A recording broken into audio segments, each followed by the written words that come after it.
এগুলো আমাকে ডেলি খেতে হয়। আরও ওষুধ দিয়েছে, সেগুলো আবার নিয়ে আসতে হবে। প্লাস আমার এক্সরে আছে, এক্সরের পর আবার ওষুধ।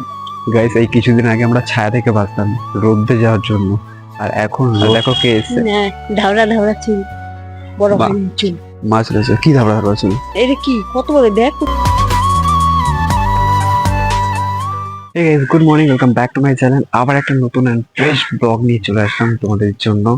তো কালকের ব্যাপারটা হচ্ছিল, কালকে হসপিটাল থেকে আসার সময় অনেকটা টায়ার্ড হয়ে গেছিলাম। তো এসে আমি ঘুমিয়েছিলাম। ঘুমিয়ে যাওয়ার পর রাতের দিকে আমি আবার সবার লাইভে যুক্ত হচ্ছিল। তো যাই হোক, সেটা তো হয়ে গেছে। আর এখনকার দিন হচ্ছে, এখন ঘুম থেকে উঠে গেছিলাম। কটা বাজে জানো এখন? এখন হচ্ছে 11টা বাজে। তোমরা নিশ্চয়ই পরিবেশ থেকে বুঝতে পারছো। তো যেহেতু বাড়িতে এখন কেউ নেই, আর হচ্ছে আমার দিদির একটা দিদির মেয়ে অন্নপ্রাশন হচ্ছে, তো সেখানে হচ্ছে মা যাবে, তাই জন্য আজকে লেট করে আসছে মা। তো আমি এখন বাড়িতে একা একাই আছি। রাস্তায় উঠবো, ওয়াকিং আছে।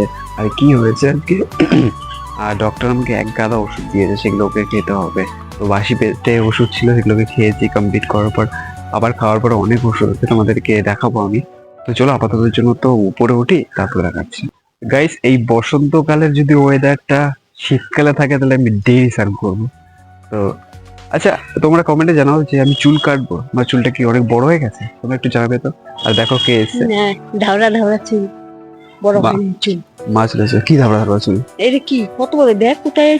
তা আমি কি ইচ্ছা করে বানাইতেছি? এটা তো হয় তোমার। কাটার সময় তো ছোট ছোট কাটে না, তা তখন তো বড় বড় কাটে, সামনে বড় বড়। টাকলা হয়েছে, টাকলাই হয়ে যাবে। টাকলা হয়ে গেলে ভালো। হ্যাঁ, তাহলে পয়সা লাগবে না, বারবার চুল কাটে 100 টাকা করে, হ্যাঁ, 200 টাকা। 350 সবকিছু, তাই না? তো চলো বাড়ির দিকে যাবো, যেহেতু মা চলে এসেছে। আর যে বললাম যে দিদির বোনের দিদির মেয়ের অন্নপ্রাশন আছে, তো সেটার জন্য মা যাবে। তো স্নান করতে পারবে। তো চলো তাই। গাইস, এই কিছুদিন আগে আমরা ছায়া থেকে বাঁচতাম রোদে যাওয়ার জন্য, আর এখন রোদ থেকে বাঁচছি ছায়া আসার জন্য। এই দেখো, আমার এখানে রোদ আছে, আর আমি এখানে ছায়ায় দাঁড়িয়ে শুট করছি।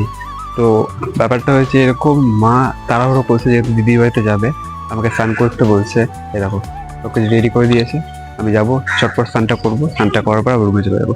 তো চলো, আপাতত জন্য স্নানটা তো কমপ্লিট করি, তারপরে পরে আবার ভিডিও শুট করবো, কি বলো? তো এখন বাজে রাতে 10টা, আর তোমাদেরকে আমি বলেছিলাম যে আমার দিদির মেয়ের অন্নপ্রাশন। তো অন্নপ্রাশনে কি কি খাওয়া দাওয়া হয়েছে সেটা রিভিল করছি চলো। কিন্তু কিভাবে আমার মা আমার জন্য ওখান থেকে খাবার নিয়েছে, যেহেতু আমার অবস্থা তো তোমরা ভালো করে জানো। তো চলো রিভিল করে দিই কী কী আজকে আইটেম আছে। তো এই দেখো, এখানে আছে সাদা ভাত, আর এটা কি ডাল। তো এটা হচ্ছে ভেজ ডাল, আর এটা কি চাটনি, আর এটা কি মা? এটা হচ্ছে দই সন্দেশ, আর রস চমচম, খাসির মাংস আছে, দই কাতলা, এঁচোড় চিংড়ি। আর এক পাগল চলে এসছে। আর তারপর তারপর আর আইসক্রিম ছিল, আইসক্রিম আনিনি। তো দেখলে, আইসক্রিম নিজেই খেয়ে নিচ্ছে, আমাকে আর কিছু দেয়নি। তো আরেকটা জিনিস দেখা, তোমাদেরকে বলেছিলাম যে আমি হসপিটালে গেছিলাম চেক আপের জন্য। দেখবে আমাকে কি দিয়েছে ডক্টর।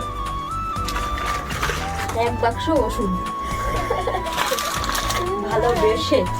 এই দেখো, ডাক্তার আমাকে কি দিয়েছে দেখো, দেখতে পাচ্ছ তোমরা? এগুলো আমাকে ডেলি খেতে হয়। আরও ওষুধ দিয়েছে, সেগুলো আবার নিয়ে আসতে হবে। প্লাস আমার এক্সরে আছে, এক্সরের পর আবার ওষুধ দেবে, সেগুলোকে খেতে হবে। ওষুধ খেতে খেতে জীবন শেষ। তো আপাতত জন্য এইটুখানি, আবার দেখা হচ্ছে কালকে সকালে। তো বাই।